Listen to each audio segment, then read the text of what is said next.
notre étude, et c'est toujours mon introduction, l'étude sur l'évangile de Jean. Donc, vous avez au moins certainement une fois dans votre vie, ou peut-être vous êtes occupé à le faire, ou c'est votre projet, lu l'évangile de Jean de bout à bout. Et lorsque Jean a écrit son évangile, il l'a écrit sur une île. Il est sur une île à Patmos. Il a été exilé. C'est un homme dont, d'ailleurs, vous allez voir parfois dans les textes, il est écrit « l'apôtre que Jésus aimait ». Alors, est-ce que Jésus aimait seulement celui-là? Non. Mais il y avait véritablement une relation particulière entre Jean et Jésus. Jean est celui qui a mis son côté. D'abord, il faut expliquer. À l'époque, on mangeait couché. C'est triste que cette époque a disparu, d'ailleurs. Bien qu'on peut la récupérer devant la télé, quand on est couché devant la télé, ça arrive. Mais à l'époque, on mangeait comme ça. On mangeait couché, on était allongé, on était tout autour. Et à un certain moment, Jean, dans cette proximité avec le Seigneur, avec Jésus, a même mis sa tête sur son côté. Il n'y a rien d'étonnant à l'époque, mais c'était vraiment une marque d'amitié, de proximité. Donc l'évangile de Jean, il a cette saveur quelque part d'un homme qui a vécu une relation particulière avec Jésus, dans le sens où il était mais vraiment proche. Vous savez, on n'aime pas trop dire ça, mais on a toujours des gens avec qui on a une plus grande affinité. Je vous aime tous, mais je ne fais pas avec tous la même chose. Et avec des gens, je passe plus de temps.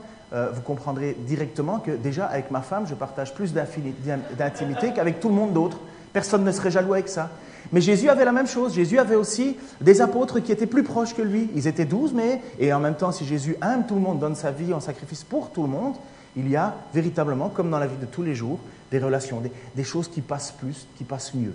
Et Jean avait cette proximité-là. Alors quand il écrit son évangile, lorsqu'il l'écrit, il est en exil, il est sur cette île de Patmos. Non seulement il a cru à Jésus, il a mis sa foi, son espoir dedans, il l'a vu, et il a été vraiment brisé de voir en même temps Jésus mort. Il a reçu après ça, il a dû avoir une joie incroyable à voir Jésus ressuscité, puis après ça le Saint-Esprit rentre dans sa vie. Il est joyeux d'être chrétien, mais boum!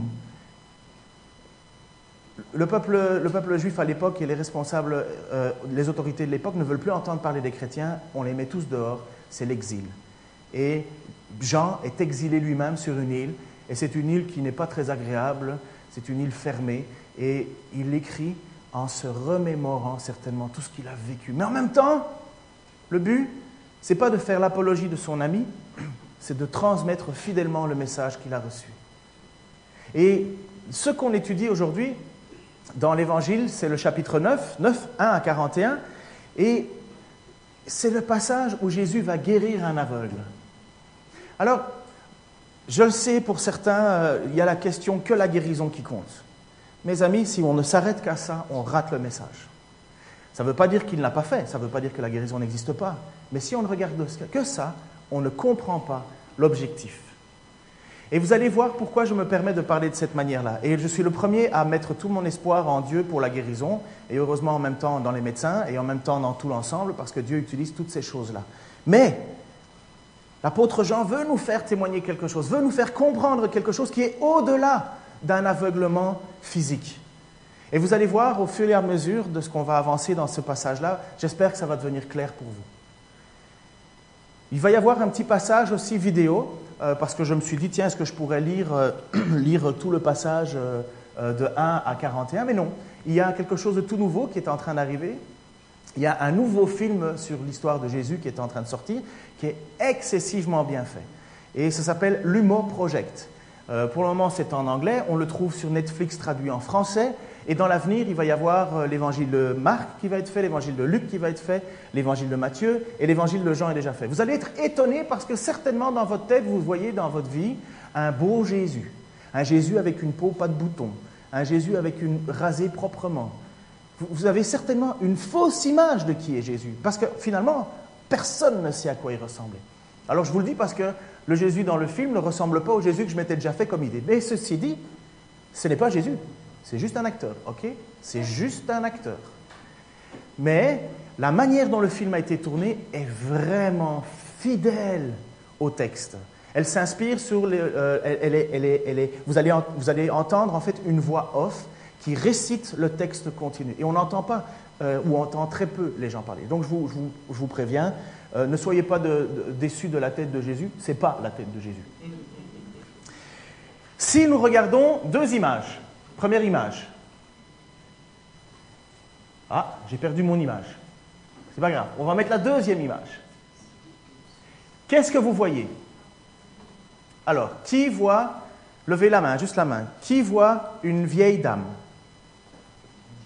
1, 2, 3, 4, 5. Bon, je ne les compte pas. OK, pas beaucoup. Qui voit une jeune dame? OK. Est-ce que vous voyez que dans l'image, on voit deux choses finalement? Si vous regardez la vieille dame, vous voyez le nez de la vieille dame qui est ici, la bouche de la vieille dame, les cheveux de la vieille dame, et nous voyons une vieille dame. Mais si vous regardez autrement, nous voyons le collier d'une belle dame, la tête légèrement tournée d'une vieille dame, et de la jeune dame, et l'oreille d'une jeune dame avec une petite plume. Vous le voyez, les deux dames, maintenant? Vous voyez qu'en fait, on peut regarder une chose et en voir plusieurs. Certains n'auront pas vu la jeune dame tant qu'on leur a dit, et l'autre n'auront pas vu la vieille dame tant qu'on leur a pas dit. En fait, nous allons voir ce matin dans l'évangile de Jean que pour nous, finalement, ici, tout le monde voit plus ou moins bien. Vous avez peut-être besoin de lunettes pour voir mieux, mais vous pouvez peut-être voir bien de loin, bien de proche ou inversement. C'est cruel de voir qu'au fur et à mesure que l'on vieillit, on voit de moins en moins bien. Et d'ailleurs, pour tester votre vue, prenez les petites piles de montres et lisez ce qui est écrit. Si vous ne savez pas le lire, c'est que vous êtes sur le chemin de vieillir.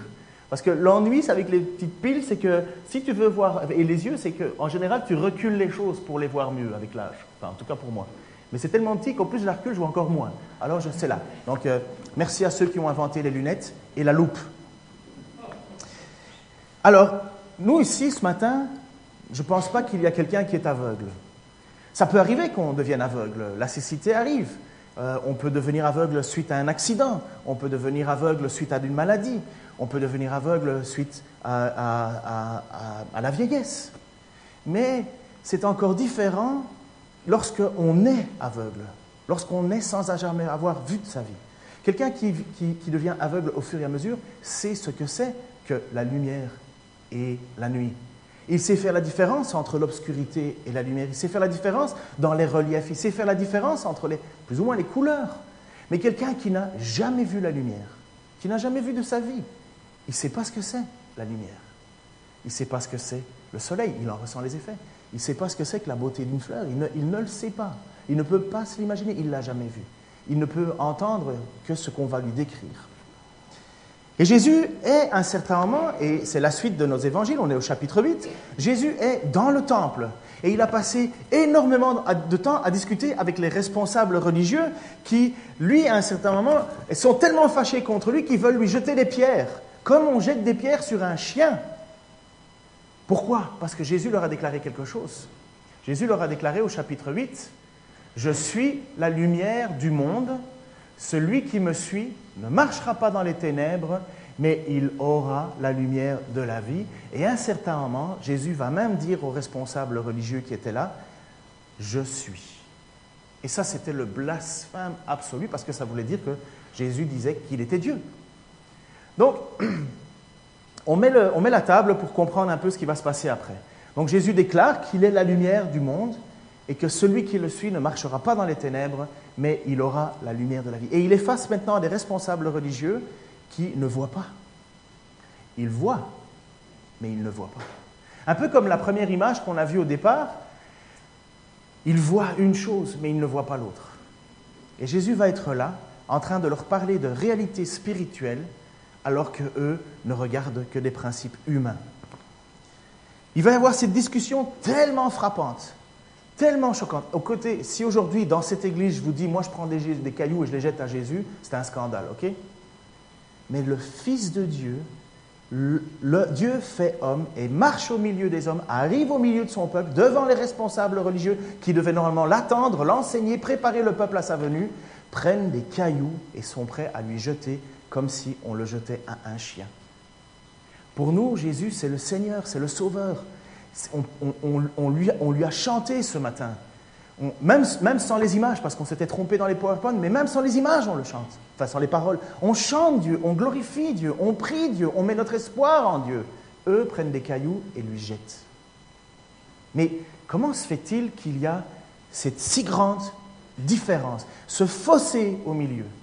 Comment nous pouvons dire que nous voyons en Jésus-Christ le Seigneur et eux ne voient qu'un imposteur qu'il faut tuer. Comment se fait-il qu'il y a d'un côté ces gens qui voient et d'autres ceux qui ne voient pas? L'apôtre Jean a écrit son évangile environ entre 85 et 95 après Jésus-Christ. Donc c'est très difficile de dater exactement le jour où ça a été écrit et finalisé finalement, mais on situe, aujourd'hui on situe ça dans cette tranche d'années-là. Et donc quand il a écrit son évangile, il l'a écrit environ 60 ans ou 50 ans après les événements finalement. Et il choisit des textes, il choisit. D'ailleurs, il dit, Jésus a accompli beaucoup de choses qui seraient impossibles de mettre dans les livres. Mais donc, il choisit ce qu'il veut nous dire. Le Saint-Esprit est là, hein? Le Saint-Esprit est là pour inspirer les textes à Jean. Mais il fait le résumé de tout ce qu'il a vu, de tout ce qu'il a entendu, de tout ce qu'il a, il a attesté, et il veut nous faire comprendre quelque chose avec cela. Jésus a accompli énormément de signes. Et Jean va utiliser non pas le mot miracle la plupart du temps, mais le mot signe. Parce que pour Jean, ce sont des signes. Jean, chapitre 9, verset 2, nous parle d'une situation. Tu peux mettre l'image suivante, s'il te plaît? Jésus marche à Jérusalem et voit un aveugle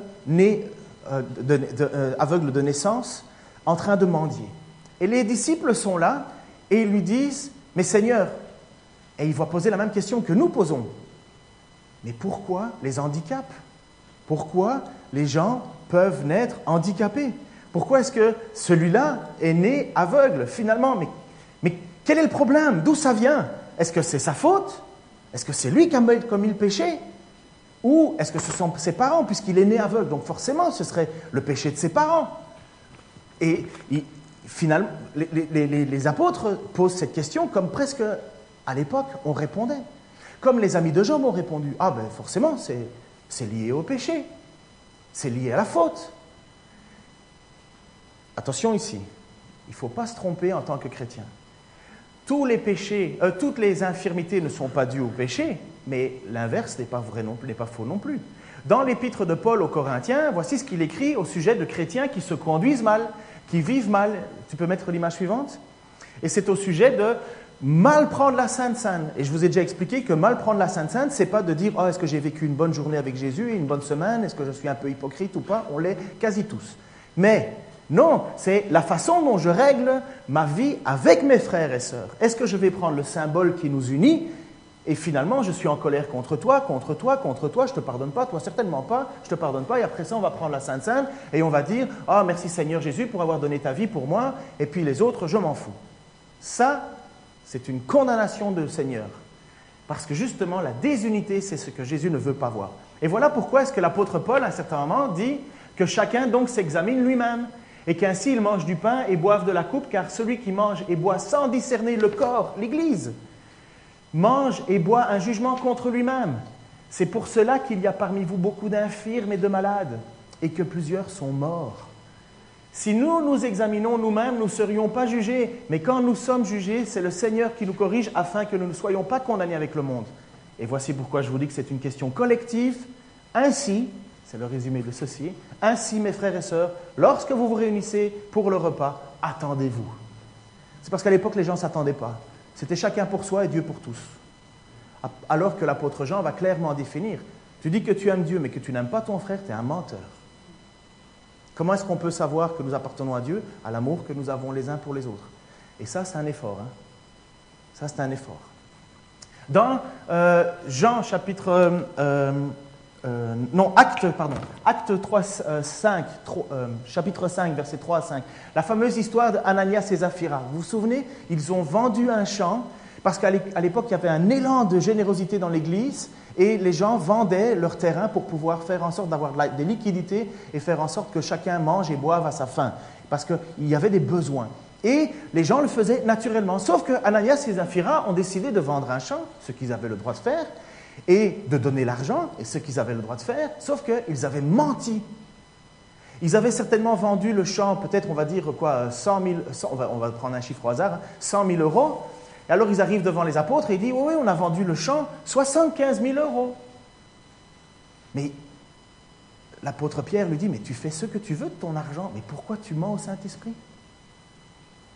Et bien souvent, on peut agir comme ça. Sauf que voilà ce que lui dit Pierre. Ananias, pourquoi Satan a-t-il rempli ton cœur au point que tu aies menti au Saint-Esprit et gardé une partie du prix du champ? S'il n'avait pas été vendu, ne te restait-il pas? Et l'après avoir vendu, n'avais-tu pas le droit de disposer du prix? Comment as-tu pu former un tel projet dans ton cœur? Ce n'est pas à des hommes que tu as menti, mais à Dieu. Quand Ananias entendit ces paroles, il tomba et expira, mort. Une grande crainte s'empara de lui. Alors dire qu'il n'y a pas de souffrance et pas de péché et pas de blessés ou de morts à cause du péché, ce serait faire mentir ces textes-là. S'il y a bien des gens malades, s'il y a bien des gens infirmes, s'il y a bien des gens qui sont morts dans l'Église, c'est parce que le Saint-Esprit les a fait mourir ou rendus malades, afin de faire en sorte, vous savez quoi, ça va être un peu dur ce que je vais vous dire, mais parce que des gens à l'époque étaient source de division, Dieu les a fait mourir. Parce que des gens étaient source de division, Dieu les a rendus malades et les a calmés un petit peu dans leur orgueil. Parce que la maladie, ça calme l'orgueil, hein, vous savez ça. Mais voilà que le Saint-Esprit a fait ça dans le but de protéger l'Église. Et voilà que la même chose au sujet d'Ananias et Saphira. On est dans l'Église naissante. Boum, un péché. Je vous assure, mes frères et sœurs, et vous le savez autant que moi, si maintenant quelqu'un dirait un mensonge et qu'il mourrait, je peux vous assurer qu'on aurait de la crainte dans notre cœur. Hein. On réfléchirait à 2 fois avant de dire un mensonge nous-mêmes. Et c'est exactement ce qui est arrivé au milieu des frères et sœurs chrétiens à l'époque, les premiers. Une grande crainte s'empara d'eux. Une grande crainte, non pas une peur, mais de dire « Ouh là là, c'est sérieux là. C'est sérieux. » Heureusement, dans sa grâce, ça n'arrive plus. Mais parfois, ça serait bien. Mais je ne le souhaite pas non plus. Alors voilà, donc juste pour vous dire que ce serait faux de croire que le péché n'entraîne pas la maladie. Parce que la question des apôtres, c'est « Mais qui a-t-il péché? Qui a péché? Lui qui est aveugle-né ou bien ses parents? C'est lequel ?» Et Jésus va leur dire « Non, non, non, non. » Jésus leur répondit, chapitre 9, versets 3 et 5, « Ce n'est pas que lui ou ses parents aient péché, mais afin que les œuvres de Dieu soient manifestées en lui. Il faut que je fasse, tandis qu'il est jour, les œuvres de celui qui m'a envoyé. La nuit vient où personne ne peut travailler. Pendant que je suis dans le monde, je suis la lumière du monde. » Juste ce petit passage doit nous éclairer sur le but de cette rencontre entre cet aveugle-né et Jésus. Le but de la rencontre, oui, cet homme va être guéri. Oui, cet homme va voir de nouveau. Mais le but de la rencontre, c'est ceci. Il faut que je fasse, tandis qu'il est jour, les œuvres de celui qui m'a envoyé. La nuit vient où personne ne pourra travailler. La nuit vient, c'est le moment où Jésus va être attaché, il va être pris. Il ne pourra plus voyager dans la ville, il ne pourra plus guérir comme il le fait. La nuit vient et il faut qu'il fasse ses œuvres, il faut qu'il les fasse. Pourquoi? Parce que Jésus, qui marche dans la ville, qui marche un peu partout dans la région, il est la lumière. Il est la lumière et il vient pour le confirmer, pour l'affirmer. Jésus sait qu'il va quitter cette terre, il le sait. Jésus va donner après ça les pouvoirs aux apôtres de faire des choses extraordinaires aussi. Il va donner à certains, à travers des dons spirituels, il va donner des dons à des gens. Non pas donner des gens, mais donner des dons à des gens. Et le don peut partir aussi. C'est là qu'on va élire des gens, mais il peut donner des dons. Il peut donner le don de prophétie à certaines personnes. Il peut donner le don d'enseigner à certaines personnes. Il peut donner tous les dons qu'il veut. C'est le Saint-Esprit. Il le fait à la mesure qu'il a décidé. Mais à ce moment-ci, ce n'est pas que chaque chrétien va devenir guérisseur d'aveugles. C'est se tromper sur le texte. À ce moment-ci, c'est Jésus qui est en train de prouver qui il est. Il doit le prouver. Vous savez, il y en a eu beaucoup qui sont venus au temps de Jésus se proclamer être le Messie. D'ailleurs, c'est un des responsables religieux qui a dit « Oh, vous savez, ce n'est pas le seul. Hein. Et s'ils se sont trompés, vous allez voir, ça va s'éteindre parce que si c'est faux, ça va s'arrêter. Mais si c'est le Fils, si c'est vraiment qu'il vient de Dieu, ça va continuer. » Parce que ce n'est pas la seule personne qui se proclamait le Messie à l'époque. Hein. Ce n'est pas le seul. Sauf que c'est le seul capable d'accomplir cela, parce qu'il est le vrai Messie. Et Jean-Baptiste le savait. Et Jean-Baptiste le savait. Jean-Baptiste est à un certain moment dans sa prison, chapitre de Luc, chapitre 11, verset 2-6. Jean-Baptiste est dans la prison et il entend parler de Jésus qui fait des miracles. Et il se pose la question, et il demande alors à ses disciples de confirmer, d'aller voir à Jésus si c'est bien le vrai. Or, dans sa prison, Jean-Baptiste, avait entendu parler de ce que faisait le Christ. Il envoya 2 de ses disciples lui demander, « Es-tu celui qui doit venir ou est-ce qu'on doit en attendre un autre ?» C'est pas mal comme question. Hein? Pour nous, c'est évident, on se dit, c'est Jésus, c'est lui. Non, Jean-Baptiste, pourtant, Jean-Baptiste, on peut imaginer qu'il a le Saint-Esprit. Hein? On peut imaginer que Jean-Baptiste est un homme qui aime Dieu, qui veut servir Dieu. C'est même ce que Jésus dit au sujet de Jean-Baptiste, c'est Élie. Élie qui est monté au ciel, on ne sait pas, il n'est pas mort, il est monté au ciel et on savait qu'il devait revenir. Et Jésus a dit, mais Jean-Baptiste était Élie. Donc Élie, qui est quand même un allumé spirituel, pose cette question, es-tu le bon ou est-ce qu'il faut en attendre un autre? Et pour confirmer qui il est, voici ce que Jésus dit. Jésus leur répondit, allez rapporter à Jean ce que vous entendez et ce que vous voyez. Les aveugles voient, les boiteux marchent, les lépreux sont purifiés, les sourds entendent, les morts ressuscitent et la bonne nouvelle est annoncée aux pauvres. Heureux celui pour qui je ne représente pas un obstacle. Les signes, séméon en grec, les signes que Jésus accomplit sont là pour prouver qui il est, pour authentifier qu'il est bien celui que Jean attendait et finalement qui était là pour être proclamé. Donc, on a placé la table, c'est clair? Vous voulez respirer un coup, un petit café, ou ça va? J'en prendrai bien un, mais plus tard. Mais voilà, les responsables religieux n'aiment pas ce qu'ils entendent. Ils n'aiment pas savoir que Jésus a guéri un aveugle. Mais pour nous, ce serait la fête. Mais pour eux, non. Pourquoi? Parce que Jésus a fait cela un sabbat, un jour de sabbat. Et pour eux, ils sont cloisonnés dans une loi et ils ne voient pas qui est Jésus. Ils sont coincés dans leur boîte. Ils ont le cœur dur, sec. Et on a vu la semaine suivante que la raison, finalement, c'est parce qu'ils ont comme père Satan. Satan qui s'oppose à la parole de Dieu. Et voilà que les responsables ne voient pas ce que les autres voient. Ils vont interroger 2 fois l'homme guéri, en lui disant, mais est-ce que tu étais vraiment né aveugle de naissance? Oui, je le suis. 2 fois, ils l'interrogent. Ils vont même jusqu'à demander à ses parents, et c'est normal, parce que l'enfant, il peut pas dire à partir de quel âge il était aveugle ou pas. Les parents disent, oui, depuis qu'il est né, il est aveugle. Parce qu'à l'époque, il y avait déjà eu des guérisons de gens qui avaient été aveugles, mais comme si c'était quelqu'un qui avait perdu la vue et puis il l'avait retrouvé. Je ne sais pas si vous êtes déjà arrivé, mais il y a des gens qui ont pris des maladies et puis à un certain moment, la vue est réapparue. Mais dans l'histoire et l'histoire du peuple hébreu, jamais on n'avait entendu un aveugle de naissance retrouver la vue. On n'avait jamais entendu ça. Et c'est pourquoi les pharisiens, les responsables, veulent savoir si oui ou non c'est bien de naissance. Si ce n'est pas une entourloupe, ils veulent être certains. On dit ça en Belgique, ça les chicote. Je ne sais pas si on dit ça ici. Bon, vous avez un mot belge en plus à mettre dans votre dictionnaire de « je parle bien français international ». Mais ça les chicote, ça les embête et ils veulent savoir. Alors maintenant, on va regarder notre petit film qui va nous montrer, ça dure environ 7 minutes, qui va nous montrer le récit de ce qui se passe. Et c'est très très bien fait.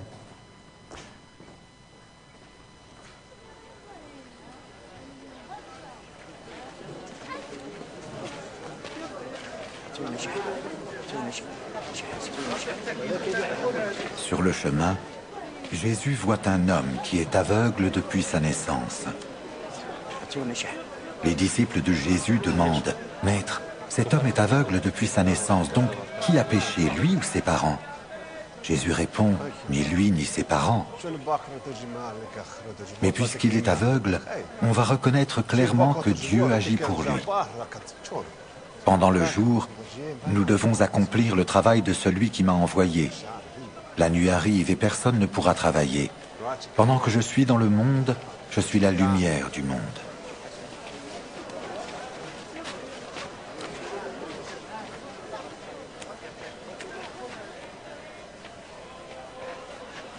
Après que Jésus a dit cela, il crache par terre. Avec sa salive, il fait de la boue et il met la boue sur les yeux de l'aveugle.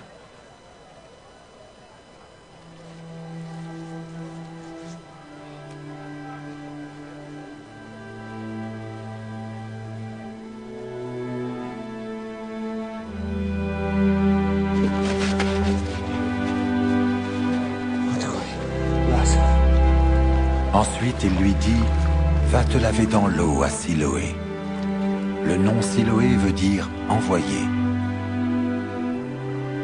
L'aveugle y va et il se lave.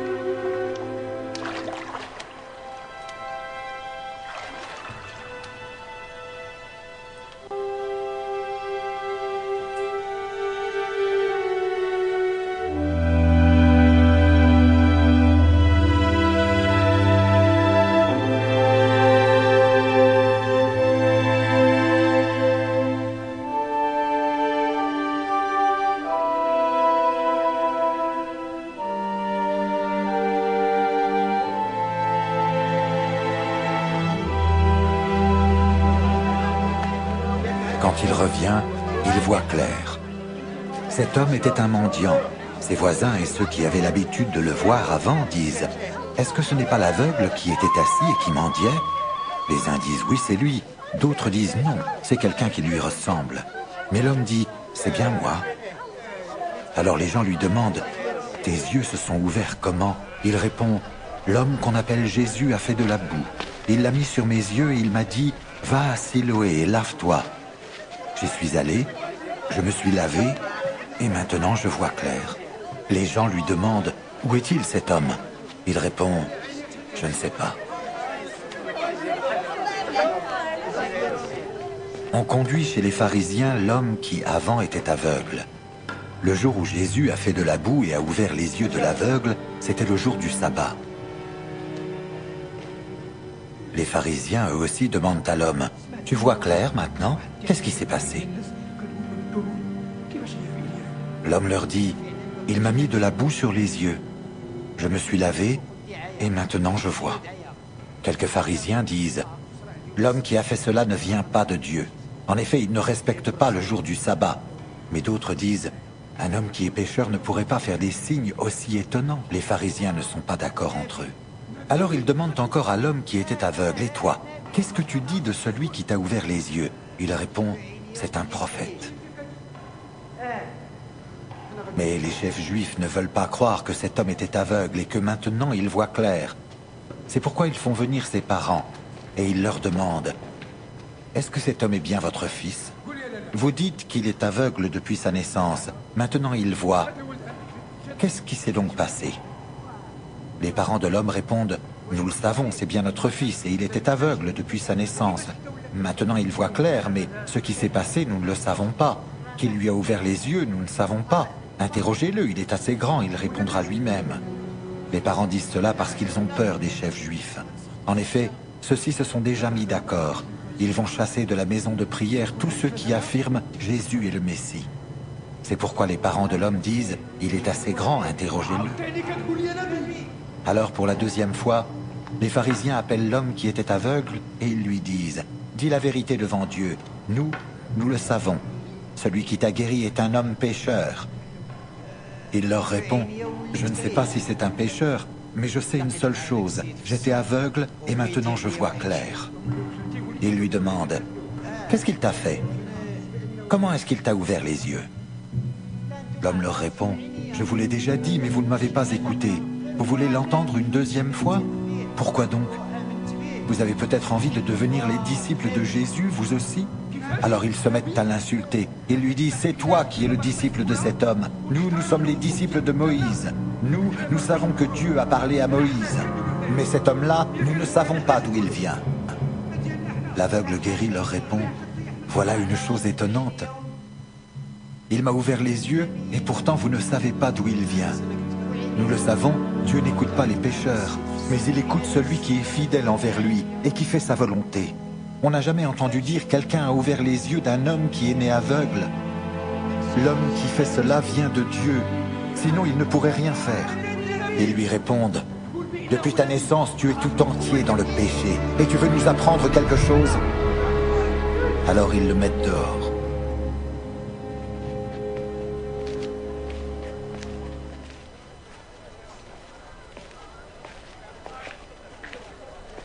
Jésus apprend que les pharisiens ont mis dehors l'aveugle guéri. Jésus va donc le trouver et lui dit « Est-ce que toi, tu crois au Fils de l'homme » L'homme lui répond « Seigneur, qui est-ce? Je veux croire en lui. » Jésus lui dit, « Eh bien, tu le vois. Celui qui te parle maintenant, c'est lui. » L'homme dit, « Seigneur, je crois. » Et il se met à genoux devant Jésus. Ensuite, Jésus dit, « Je suis venu dans ce monde pour que les aveugles voient clair et pour que ceux qui voient clair deviennent aveugles. Voilà le jugement. » Quelques pharisiens sont là, ils entendent les paroles de Jésus et ils lui demandent, « Est-ce que nous sommes aveugles, nous aussi ?» Jésus leur répond, « Si vous étiez aveugles, vous ne seriez pas pécheurs. Mais en fait, vous dites, nous voyons clair. C'est pourquoi vous restez des pécheurs. » Voilà, c'est bien fait, hein? Ça vous étonne de voir un Jésus différent aussi, hein? Je le sais, moi aussi ça m'étonne. Comment est-ce que ces responsables religieux font-ils pour être... Ah, vous m'entendez pas?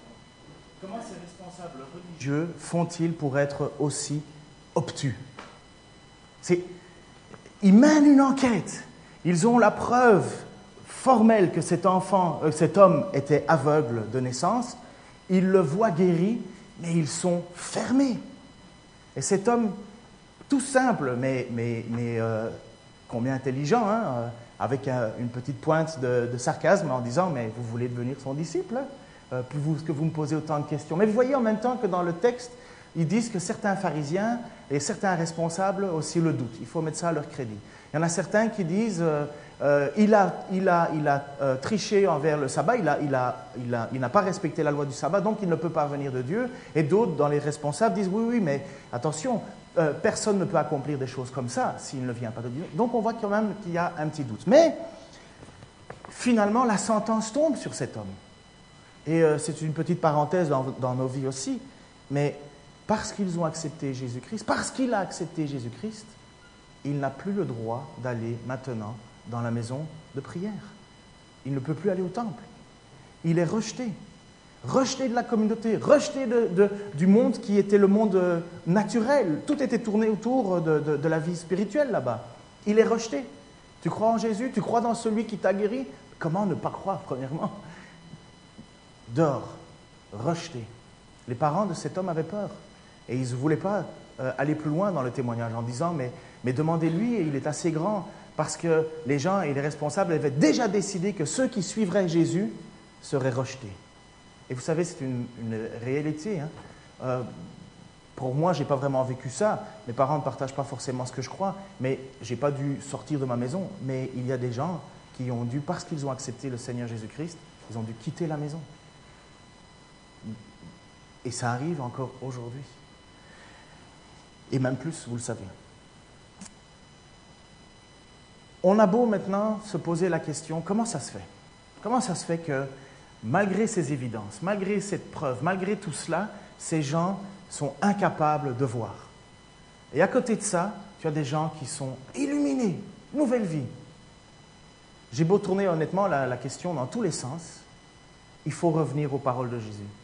Il faut l'accepter, même si ça nous met inconfortable, parce qu'on a l'impression qu'on est dans une situation où on perd notre initiative. Mais voilà ce que Jésus a déclaré au chapitre 6, verset 44 et chapitre 6, verset 55.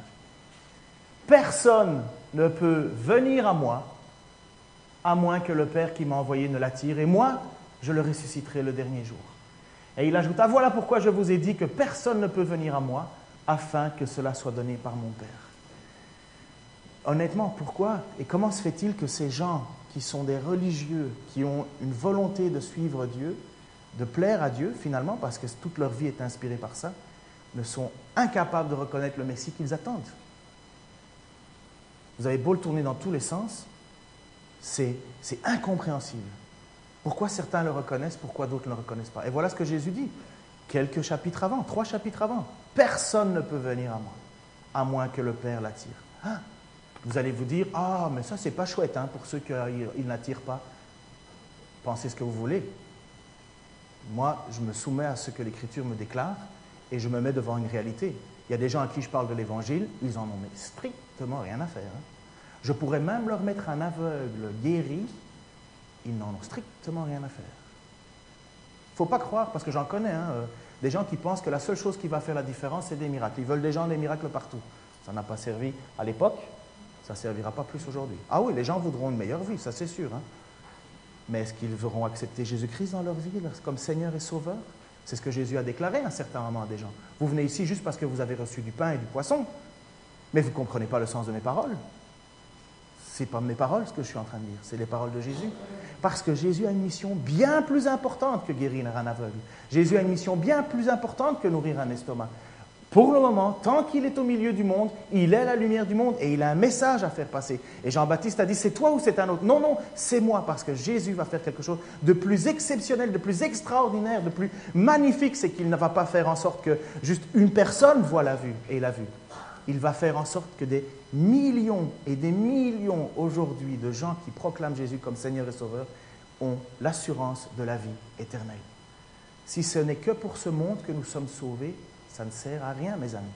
Vous allez vivre 90 ans maximum. Même si vous espérez la régénération constamment, 100% des gens guéris sont au cimetière. 100% des gens guéris sont au cimetière.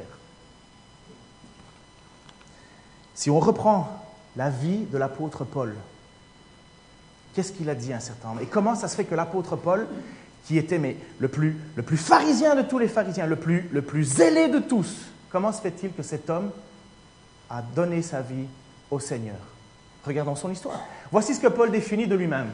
Il dit, il est interrogé à un certain moment et il donne son témoignage devant les gens. Et il dit, moi je suis juif, né à Tars, en Cilicie, mais j'ai été élevé à Jérusalem, au pied de Gamaliel. Gamaliel, c'était un homme excessivement important. C'était si tu voulais être pharisien, il fallait que ce soit lui ton maître. Enfin bref. Dans la connaissance exacte de la loi héréditée de nos ancêtres, j'étais plein de zèle pour Dieu, comme vous l'êtes tous aujourd'hui. J'ai combattu à mort cet enseignement, enchaînant et mettant en prison hommes et femmes. Les grands prêtres et tout le collège des anciens m'en sont témoins, puisque j'ai même reçu d'eux les lettres pour les frères de Damas, et je me suis rendu afin d'arrêter ceux qui s'y trouvaient et de les ramener à Jérusalem pour les faire mourir. Voilà qui est l'apôtre Paul, qui à l'époque s'appelle encore Saul. Il est zélé, il est exactement comme les 3 personnes qui sont en train d'interroger l'aveugle. Il ne veut rien entendre du message de Jésus. Il ne veut rien entendre du message. Au pire que ça, il veut même clouer, il veut enchaîner, il veut arrêter, il veut faire mourir tous ceux qui proclament un soi-disant Messie. Il ne veut rien savoir. Comment se fait-il que cet homme devienne le plus grand défenseur de l'Église? Eh bien, il fallait ça. Il continue et il explique.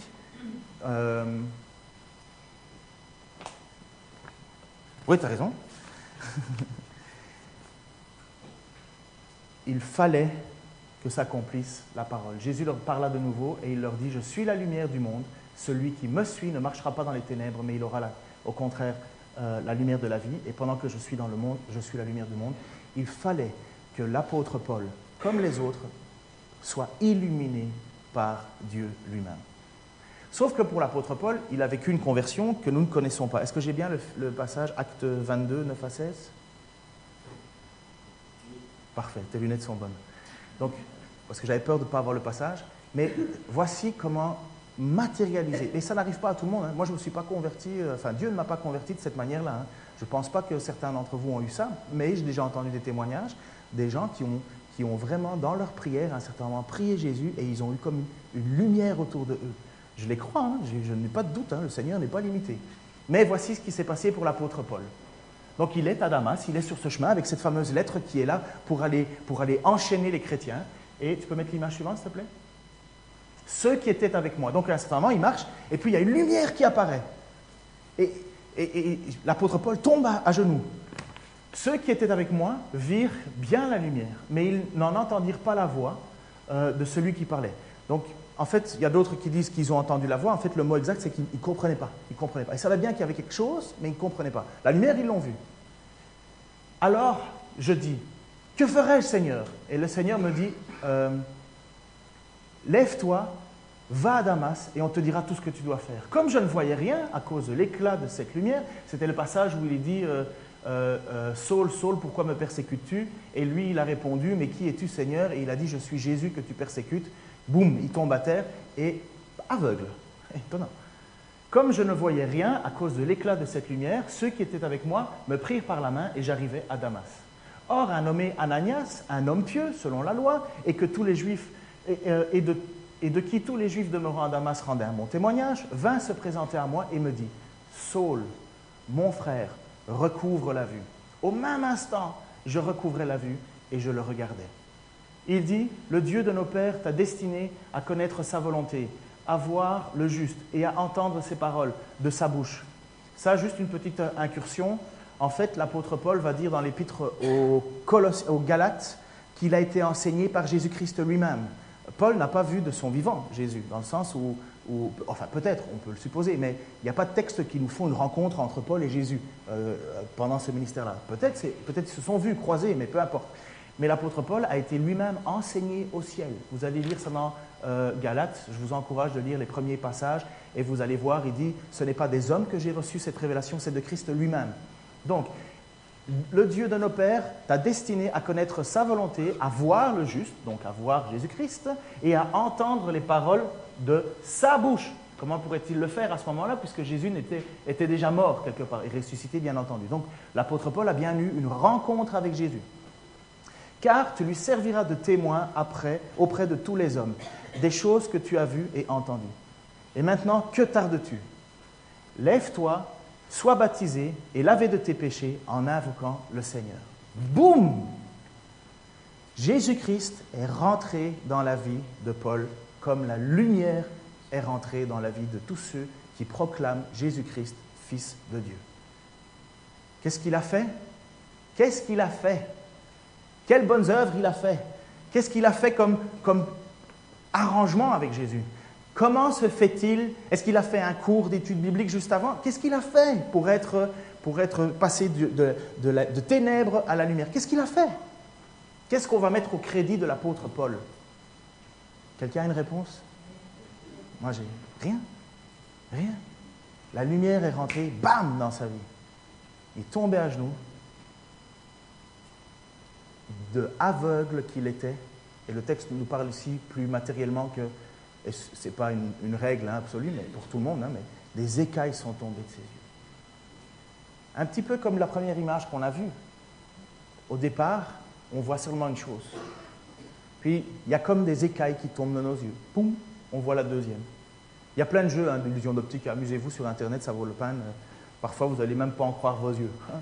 Mais voilà ce qui se passe dans la vie de quelqu'un.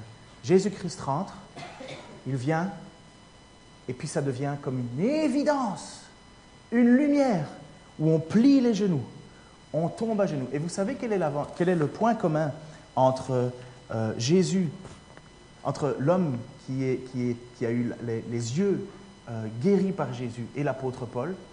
C'est que l'apôtre Paul est tombé à un certain moment à genoux, et dans le texte qui nous parle de l'aveugle-né, il nous dit à un certain moment, parce qu'il n'avait jamais vu Jésus. Il faut juste savoir que l'homme qui a été guéri, quand il part à la fontaine de Siloé, il a toujours de la boue dans les yeux. Et de toute façon, il est toujours aveugle. Et c'est seulement une fois qu'il se lave qu'il commence à voir. Donc, il n'a pas encore vu Jésus. Il ne sait pas qui c'est. Il sait peut-être juste son nom. Mais il ne l'a pas vu. Et puis, à un certain moment, Jésus vient le revoir après que cet homme a tenu ferme. Le premier apologète, quelque part. Le premier défenseur de Jésus-Christ qui n'a aucune éducation spirituelle, quelque part, qui n'a rien, quoi. Il dit juste, moi, je sais ce que j'étais et je sais ce que je suis maintenant. Et Jésus va à un certain moment, il dit, est-ce que tu veux croire dans le Fils de l'homme? Et cet homme dit bien humblement, mais montre-le-moi. Montre-le-moi, maintenant qu'il peut voir en plus. Et quand Jésus lui dit, c'est moi, le texte nous dit qu'il s'agenouilla et reconnaissant Jésus comme son Seigneur. Pardon pour le temps. Voici ce que dit Jésus après ça. Jésus, après qu'il l'avait chassé et l'ayant rencontré, il lui dit, crois-tu au Fils de Dieu? Et il répondit, et qui est-il, Seigneur, afin que je croie en lui? Tu l'as vu, lui dit Jésus. Et c'est celui qui te parle, c'est lui. Il dit, je crois, Seigneur, et il se prosterna devant lui. Et qu'est-ce que l'apôtre Paul fait après ça? L'apôtre Paul, en acte 9, chapitre 17-20, nous dit, aussitôt il tomba comme des écailles de ses yeux, et il retrouva la vue. Il se leva, fut baptisé, après avoir pris de la nourriture, il retrouva des forces. Il resta quelques jours avec les disciples qui étaient à Damas, et se mit aussitôt à proclamer dans la synagogue que Jésus est le Fils de Dieu. Voyez, à la fois, Vous avez quelqu'un qui lui dit veux-tu croire au Fils de Dieu? Et il reconnaît Jésus comme le Fils de Dieu. Et l'apôtre Paul, qu'est-ce qu'il fait après avoir eu les écailles? Il reconnaît Jésus-Christ comme Fils de Dieu. Le Saint-Esprit rentre dans nos vies de toutes sortes de manières. Il n'y a personne qui peut le décider. Il n'y a personne qui peut mettre des cloisons. C'est ce que Nicodème a appris. Jésus lui a dit, le Saint-Esprit, tu n'envoies les effets. Tu ne sais pas d'où il vient ni où il va, tu envoies juste les effets. Mais le Saint-Esprit, c'est incertainement le seul et unique moyen de pouvoir passer des ténèbres dans lesquelles nous sommes à la lumière. Et c'est quoi la lumière? C'est quoi les ténèbres? Les ténèbres, c'est le péché. C'est la vie sans la lumière de Dieu. Et le péché absolu, c'est quoi? Est-ce que vous savez quel est le péché absolu? Oui, vous le savez. Oui, vous le savez. Vous le savez à l'intérieur de vous. C'est ça? Le péché absolu, c'est de ne pas reconnaître Jésus comme le Fils de Dieu. Tant que personne ne reconnaît Jésus comme le Fils de Dieu et vit en fonction et obéit, parce que c'est bien de le dire, parfait, vous pouvez voir ça écrit sur beaucoup de murs, hein, mais tant qu'on ne vit pas avec ça, on est dans les ténèbres. Et voici ce que Jésus va dire à un certain moment, en Jean chapitre 16, c'est où on arrivera. « Cependant, je vous dis la vérité. Il vaut mieux pour vous que je m'en aille. » Donc c'est Jésus qui annonce qu'il va partir au ciel. « Si je ne m'en vais pas, le défenseur, le paraclète, le Saint-Esprit, ne viendra pas vers vous. Mais si je m'en vais, je vous l'enverrai. Et quand il sera venu, il convaincra le monde en ce qui concerne le péché, la justice et le jugement. En ce qui concerne le péché, parce qu'il ne croit pas en moi. En ce qui concerne la justice, parce que je vais auprès du Père et vous ne me verrez plus. Le jugement, parce que le prince de ce monde est jugé. Le péché, parce qu'il ne croit pas en moi. » Alors vous comprenez que, pardon d'être un peu plus long que d'habitude, mais vous avez eu 7 minutes de film. Hein. Vous comprenez l'enjeu? Jésus est mort. Hein. Il a voyagé, il a guéri, il a fait plein de choses, mais il savait qu'il s'en allait. Et il fallait qu'il s'en aille. Parce qu'il fallait qu'il convainc de péché plein de gens. Il fallait que des gens, comme vous et moi aujourd'hui, puissions par le Saint-Esprit être convaincus que Jésus-Christ est bien le Fils de Dieu et tout ce qu'il a accompli. Parce que si on ne pouvait pas le reconnaître, si nous n'avions pas cette illumination, nous serions encore dans les ténèbres. Nous ne pourrions pas être sauvés. Nous ne pourrions pas, comme l'apôtre Paul, passer de la nuit au jour, de changer de vie, de se faire baptiser et après ça, d'aller proclamer que Jésus est le Fils de Dieu. Voyez que l'enjeu qui se passe à ce moment-là est crucial pour nous. Et je veux juste prier, et si vous voulez prier après ou dans votre cœur en même temps, faites-le. Mais Seigneur, je te prie, c'est ta parole que nous venons d'enseigner, c'est ta parole que nous venons de voir, Seigneur. Tu nous surprends, tu m'as surpris, tu es rentré dans ma vie, Seigneur, pas de la manière dont tu l'as fait avec l'apôtre Paul, mais tu es rentré dans ma vie comme une lumière, Seigneur. Et aujourd'hui, je reconnais que tu es le Fils de Dieu. Il n'y a personne d'autre que toi. Tu es le seul, l'unique. Il n'y a pas d'autre nom qui devait être envoyé. Tu es comme l'apôtre, comme Jean-Baptiste, qui a eu la confirmation que tu étais bien celui que tu devais être. Seigneur, tu as marché au milieu de nous, tu nous l'as prouvé par des signes, des miracles.